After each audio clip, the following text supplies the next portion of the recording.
కటక్ వేదికగా India England మధ్య జరిగిన మ్యాచ్లో భారత జట్టు 4 వికెట్ల తేడాతో వరుసగా రెండవ విజయాన్ని నమోదు చేసి మరో మ్యాచ్ మిగిలి ఉండగానే సిరీస్ను సొంతం చేసుకుంది.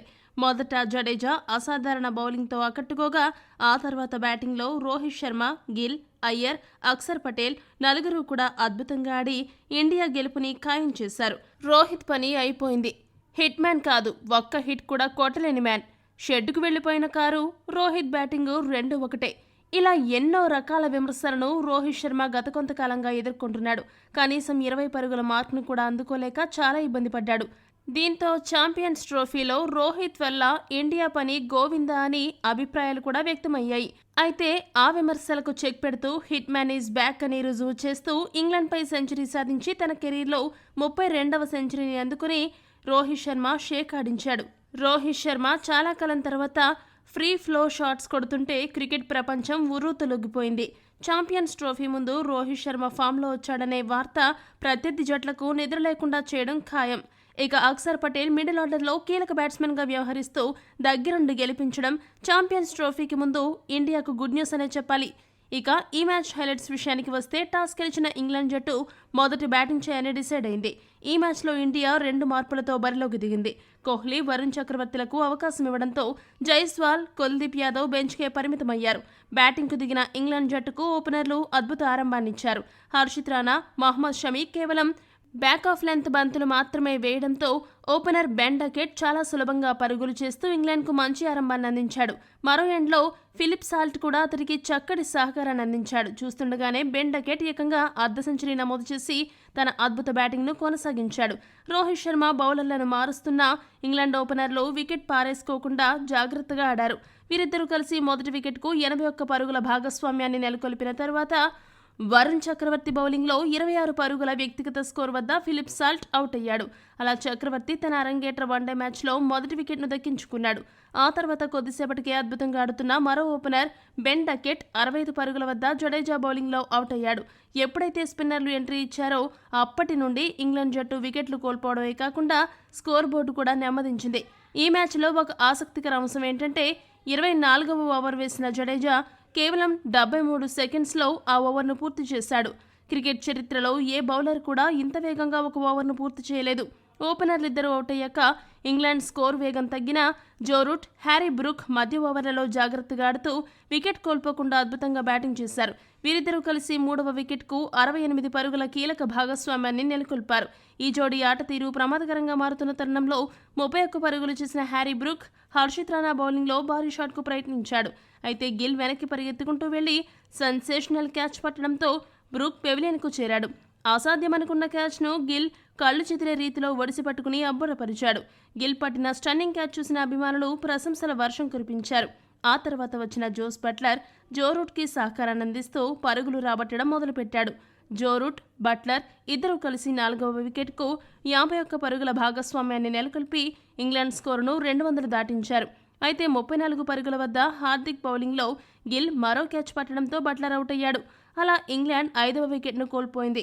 ఒకవైపు వికెట్లు పడుతున్న జో రూట్ మాత్రం యాంకర్ రోల్ పోషిస్తూ అడ్డుగోడలా నిలబడి ఇంగ్లాండ్ను ఆదుకున్నాడు. అయితే 69 పరుగులు చేశాక జడేజా బౌలింగ్లో కోహ్లీ క్యాచ్ పట్టడంతో రూట్ ఇన్నింగ్స్కు తెరపడింది. ఇక చివర్లో ఇంగ్లాండ్ బ్యాటర్ లివింగ్స్టన్ 41 పరుగులు చేసి మెరుపులు మెరిపించగా టైలెండర్ బ్యాటర్లలో ఆదిల్ రషీద్ 14 పరుగులు చేయడంతో ఇంగ్లాండ్ జట్టు 304 పరుగులు చేయగలిగింది. కానీ మరో బంతి మిగిలి ఉండగానే ఆల్అవుట్ అయింది. గిల్ ఈ మ్యాచ్లో మొత్తం 3 క్యాచ్లు పట్టి మంచి ఫీల్డింగ్తో ఆకట్టుకున్నాడు. ఈ మ్యాచ్లో షమి తన బౌలింగ్తో బాగా నిరాశపరిచాడు. ఓవర్కు సగటున 8కి పైగా పరుగులు సమర్పించుకుని 50వ ఓవర్లో 1 వికెట్ మాత్రమే దక్కించుకున్నాడు. హార్దిక్ పాండ్యా కూడా 1 వికెట్ దక్కించుకుని ఓవర్కు సగటున దాదాపు 8 పరుగులు సమర్పించుకుని పేలవ ప్రదర్శన చేశాడు. అయితే జడేజా మాత్రం 10 ఓవర్లకు గాను కేవలం 35 పరుగులు మాత్రమే ఇచ్చి 3 వికెట్లు పడగొట్టి టాప్ పర్ఫార్మర్గా నిలిచాడు. మిగతా బౌలర్లలో వరుణ్ చక్రవర్తి, హర్షిత్ రాణా చెరకు వికెట్ దక్కించుకుని పర్వాలేదనిపించారు. మొదటి వన్డేలో సూపర్ వికెట్ కీపింగ్తో ఆకట్టుకున్న కేఎల్ రాహుల్ ఈ మ్యాచ్లో కూడా 3 రన్అవుట్లు చేసి అదరగొట్టాడు. కేఎల్ రాహుల్ ఇంత బాగా వికెట్ కీపింగ్ చేస్తుండటంతో రిషబ్ పంత్ ఛాంపియన్స్ ట్రోఫీలో బెంచ్కే పరిమితమవ్వడం ఖాయంగా కనబడుతోంది. 305 పరుగుల విజయ లక్ష్యంతో బరిలోకి దిగిన టీమిండియాకు రోహిత్ మెరుపు ఆరంభాన్నిచ్చాడు. సిక్సర్లు, బౌండరీలతో విరుచుకుపడుతూ దుమ్ము లేపాడు. ఈ మ్యాచ్లో కొట్టిన సిక్సర్లతో వన్డేల్లో అత్యధిక సిక్సర్లు కొట్టిన ఆటగాళ్ల జాబితాలో 335 సిక్సర్లతో రోహిత్ రెండవ స్థానంలో నిలిచాడు. 351 సిక్సర్లతో ఆఫ్రిది మొదటి స్థానంలో కొనసాగుతున్నాడు. ఇక ఈ మ్యాచ్లో రోహిత్ శర్మ భారీ షాట్లతో విరుచుకుపడుతూ 30 బంతుల్లోనే అర్ధ సెంచరీ పూర్తి చేసుకున్నాడు. ఇక ఆరంభంలో నెమ్మదిగా ఆడిన గిల్ ఆ తర్వాత వేగం పెంచి అర్ధ సెంచరీ పూర్తి చేశాడు. ఈ ఇద్దరు ఓపెనర్లు కలిసి మొదటి వికెట్కు ఏకంగా 136 పరుగుల భాగస్వామ్యాన్ని నెలకొల్పి ఇంగ్లాండ్ జట్టుకు గెలవాలనే ఆలోచన లేకుండా చేశారు. 60 పరుగులు చేసిన తర్వాత గిల్ జామీ ఓవర్టన్ బౌలింగ్లో క్లీన్ బౌల్డ్ అయ్యాడు.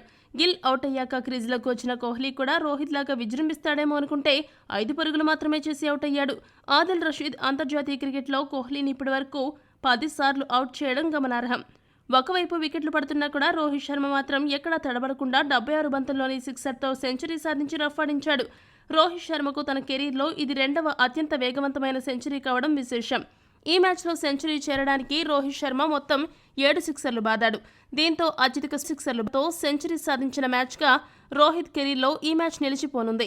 ఇక రోహిత్ శర్మ చివరి వరకు ఉండి గెలిపిస్తాడనుకుంటున్న తరుణంలో 119 పరుగులు చేశాక ఆదిల్ రషీద్ బౌలింగ్లో అవుట్ అయ్యాడు. మొదటి వన్డేలో అద్భుతంగా ఆడిన అయ్యర్ ఈ మ్యాచ్లో కూడా రోహిత్ అవుట్ అయినప్పటికీ అద్భుతంగా ఆడి ఆకట్టుకున్నాడు. అయ్యర్ బ్యాటింగ్ చూసి అతడు దగ్గరుండి మ్యాచ్ని గెలిపిస్తాడనే కాన్ఫిడెన్స్ వచ్చింది. కానీ 44 పరుగుల వద్ద ఊహించని రీతిలో అయ్యర్ రన్అట్ అయ్యాడు. ఆ తర్వాత వచ్చిన కేఎల్ రాహుల్ 5 పరుగులు మాత్రమే చేసి అవుట్ అయ్యాడు. సాధారణంగా కేఎల్ రాహుల్కు 5వ స్థానం ఓ అద్భుతమైన రికార్డు ఉంది. కానీ లెఫ్ట్ రైట్ కాంబినేషన్ కోసం 5వ స్థానంలో అక్షర్ పటేల్ను గంభీర్ ఆడిస్తున్నాడు. దీంతో 6వ స్థానంలో వస్తున్న రాహుల్ దారుణంగా ఫెయిల్ అవుతున్నాడని రాహుల్ అభిమానులు వాపోతున్నారు. మరి ఈ బ్యాటింగ్ మార్పు ప్రయోగం ఛాంపియన్స్ ట్రోఫీలో ఇండియాకు ఉపయోగపడుతుందా లేక కొంప ముంచుతుందా అనే విషయం ఆసక్తికరంగా మారింది. 5వ స్థానంలో ఎవరిని బ్యాటింగ్కు పంపిస్తే బాగుంటుందో కామెంట్ చేయండి. ఇక హార్దిక్ పాండ్యా చివరి వరకు ఉంటాడేమో అనుకుంటే కేవలం 10 పరుగులు చేసి అవుట్ అయ్యాడు. దీంతో టీమిండియా తక్కువ సమయంలో 3 వికెట్లను కోల్పోయింది. అయితే అక్షర్ పటేల్ మరోసారి అద్భుతంగా బ్యాటింగ్ చేసి చివరి వరకు క్రీజ్లో ఉండి 41 పరుగులు చేసి ఇండియా విజయంలో కీలక పాత్ర పోషించాడు. 11 పరుగులు చేసి జడేజా అతనికి అండగా నిలిచాడు. ఇంగ్లాండ్ బౌలర్లలో జామీ ఓవర్టన్ 2 వికెట్లు పడగొట్టగా Liam Livingstone, Adil Rashid, Gus Atkinson 1 వికెట్ను దక్కించుకున్నారు. ఈ మ్యాచ్లో భారత జట్టు 4 వికెట్ల తేడాతో విజయాన్ని దక్కించుకుని వన్డే సిరీస్ను కైవసం చేసుకుంది. ఈ వీడియో కనుక మీకు నచ్చినట్టయితే లైక్, షేర్, కామెంట్ చేయండి. మరిన్ని స్పోర్ట్స్ అప్డేట్స్ కోసం మా ఛానల్ను సబ్స్క్రైబ్ చేసుకోండి.